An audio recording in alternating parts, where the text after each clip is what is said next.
queridos irmãos e irmãs que nos acompanham neste grupo de reflexão bíblica São Jerônimo.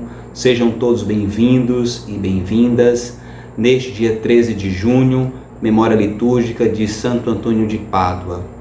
Hoje queremos refletir um pouco acerca do evangelho que a liturgia nos propõe, a saber, o texto de Mateus, capítulo 5, versículos 13 a 16.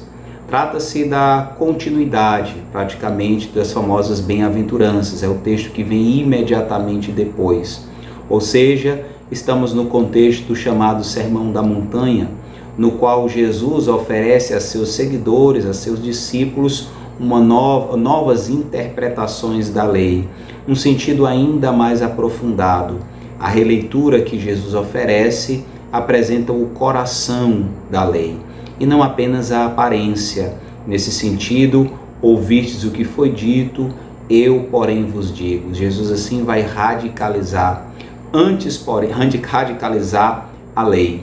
Antes, porém, ele trata de apresentar para nós duas metáforas, duas parábolas essenciais para aqueles que querem caminhar com ele. Essas parábolas tratam do sal e da luz, mas a partir da perspectiva das obras dos discípulos.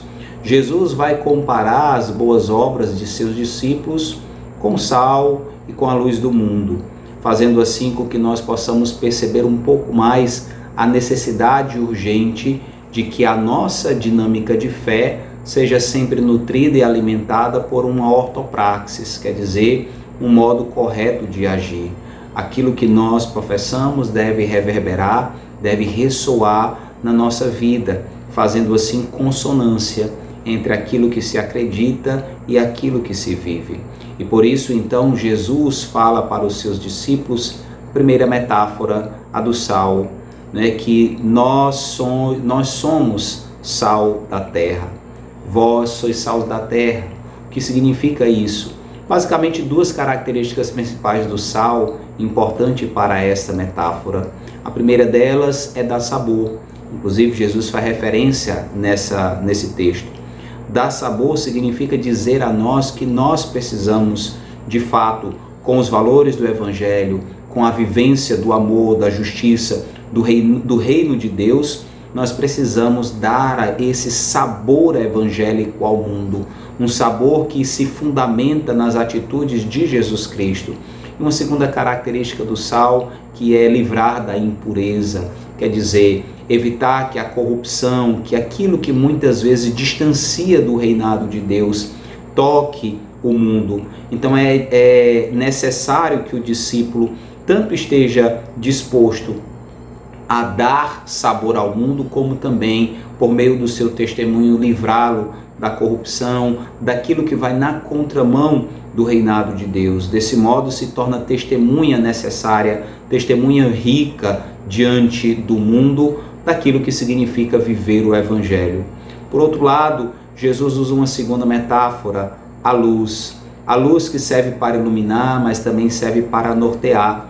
Aquele que vive o Evangelho, então, aquela que vive o Evangelho, se torna como um farol a guiar outras pessoas através do seu testemunho, fazendo com que a palavra de Jesus Cristo chegue a outros corações.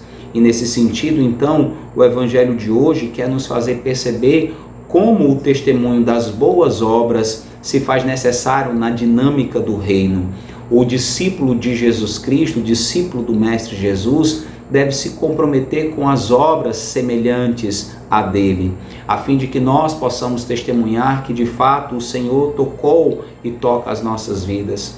Nesse sentido, irmãos e irmãs, a liturgia de hoje nos convoca a perceber quão profunda é a realidade do testemunho, fazendo-nos assim superar aquela fé que vivencia-se apenas na perspectiva talvez litúrgica ou cultual, mas é preciso superar, ir além disso, ir além de uma participação na Assembleia, mas deixar que aquela vivência da Assembleia ressoe no nosso dia a dia, e assim unindo a liturgia e a vida, o culto e a vida social, diríamos assim. Em síntese, poderíamos falar então dessas boas obras que o Mestre Jesus espera de nós. E no mundo muitas vezes insosso, muitas vezes marcado por trevas, nós somos chamados a dar sabor, não a partir de nós mesmos. É Cristo o verdadeiro sabor, é Cristo a verdadeira luz. À medida que nós nos inspiramos nele, que nós vivenciamos os seus ensinamentos, nós vamos dando sabor a partir de Jesus Cristo, nós vamos iluminando a partir de Jesus Cristo. É Ele o sal verdadeiro, é Ele a luz verdadeira. Nós apenas refletimos, que nós possamos, diante desses contextos muitas vezes difíceis, nós possamos continuar lutando para testemunhar o Evangelho de nosso Senhor Jesus Cristo, que nos chama a dar sabor, que nos chama a iluminar e a nortear o mundo de hoje, através dos valores principais do reinado de Deus: o amor, a justiça, a bondade. Que nós possamos vivenciar o Evangelho e testemunhar ao mundo de hoje que vale a pena sim ser sal da terra e luz do mundo. Como discípulos do reino, apontemos o caminho que leva a Jesus. Louvado seja nosso Senhor Jesus Cristo, para sempre seja louvado.